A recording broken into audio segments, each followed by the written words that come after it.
Alright, we're back. Another installment of shit that needs done. Going to be putting the removable tooth bucket blade edge on this, taking off that edge. I get out of it. Here's the Chicago pneumatic. See how that works. Craigslist special, bought it off a dude. He put a picture of this up, posted it, went to his house to pick it up, tried to sell me some other piece of shit. I'm like, dude, I want the one in the picture. He's like, well, that one doesn't work very good. It's like, oh, that's okay. Chicago pneumatic? I'll take my chances. Brought it home, tore it apart, found out what was broken on it, ordered the new parts, rebuilt it. Thing is a jam. The only thing that's weird about it is, so this is like designed to do like, this particular tool is like a production line. So it doesn't have the ball, it has the spring thing. So, you know what I'm going to do? I think I'm going to put a permanent extension on that. Let's do this. Let's get an extension on that, because it's designed to be working in a factory. You don't change your stuff. So let me see if I can find something that can go on there. Let me get some options here. What do we got? Let's do this one. Put a medium on there. What do I got for anvils on these? See, they're all shorts. Gives me like a medium anvil. All right, let's do that. We'll just stick this thing on. It'll kind of just stay on there forever, and then I'll have my ball. I had the option of switching that out when I bought it, and I decided to keep it like it was. And in hindsight, I should have not done that. But whatever. There's that guy in. I can get him to go on.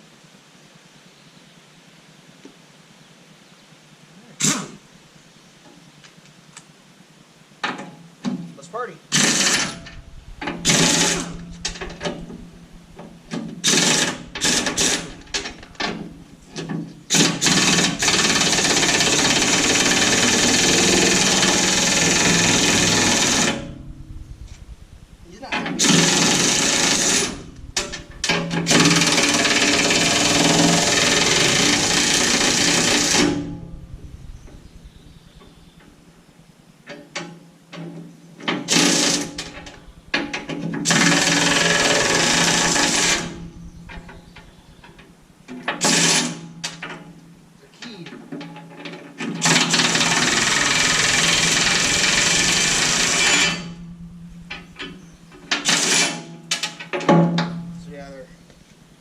They got squares. See, they got squares at the bottom, so they're kind of keyed. So sometimes you start loosening down, they fall down, they just spin.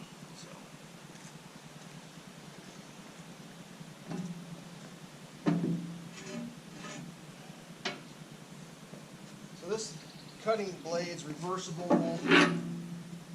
I've reversed it once.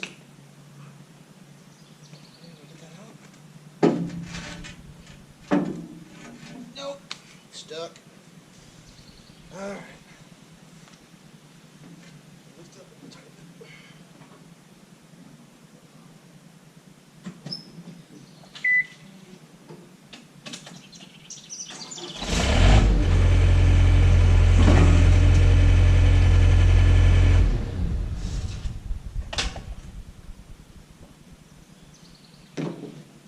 So that's one thing that's fun about skid loaders is everything's heavy, greasy, pain in the ass. Oh, Christ.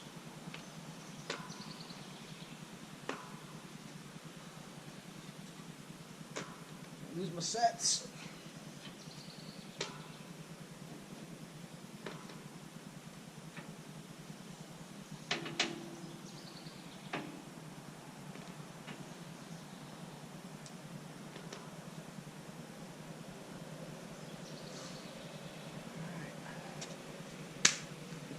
So this thing is just a heavy ass hog.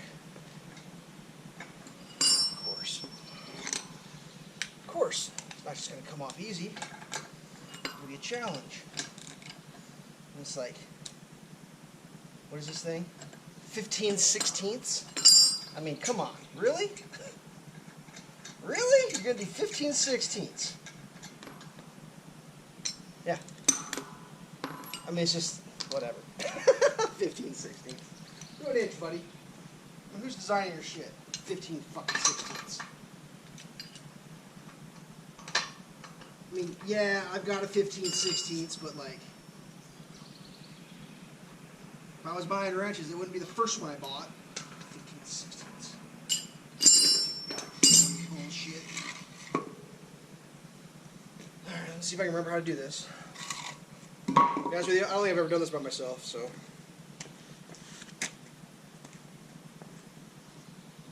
One back injury coming up. Ugh. Lift the legs.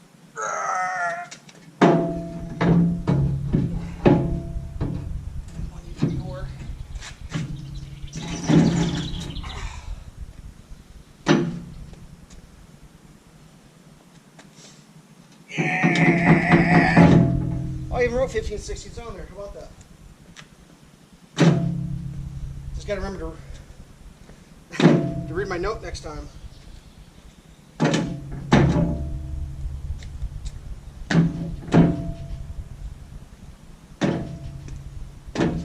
do believe that be that.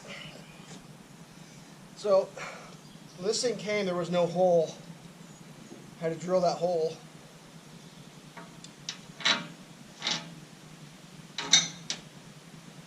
I think I'm going to go nut on the outside.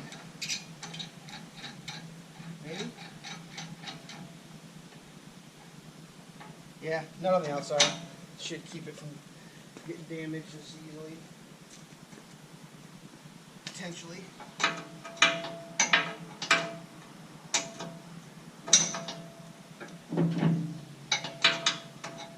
Alright, I'll bite. I got rocks. Oh my god. Rocks. What we got? Alright.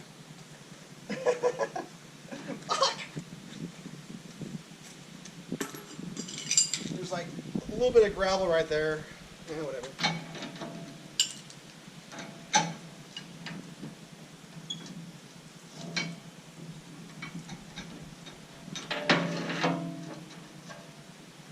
Should have cleaned it out.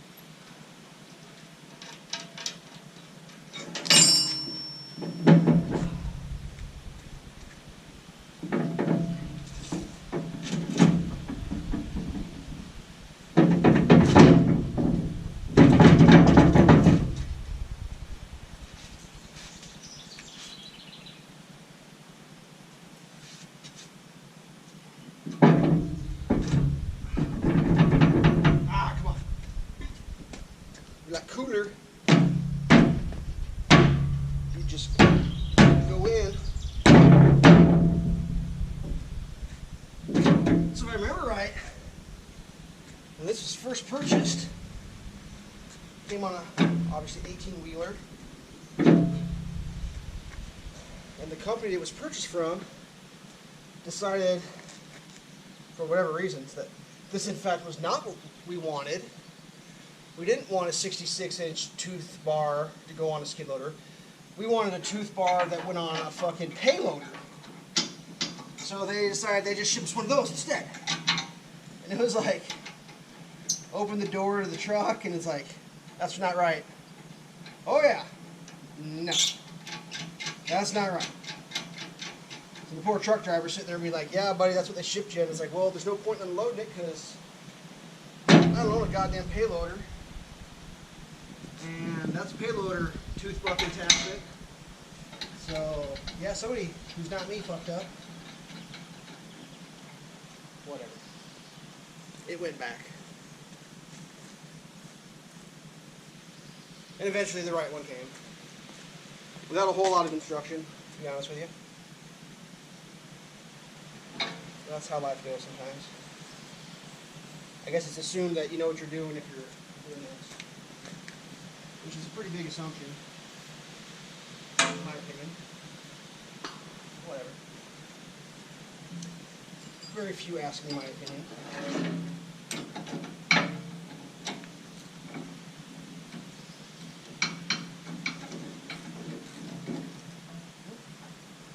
Come on. Am I doing it wrong? Yep.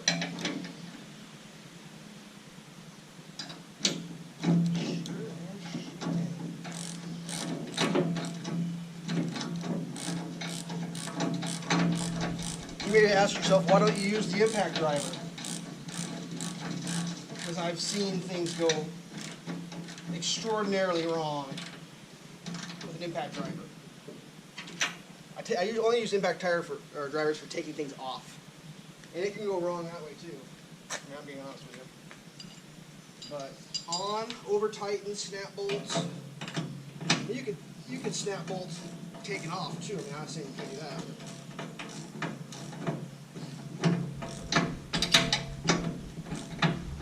It's been my experience that, yeah, I mean, others' experiences will vary.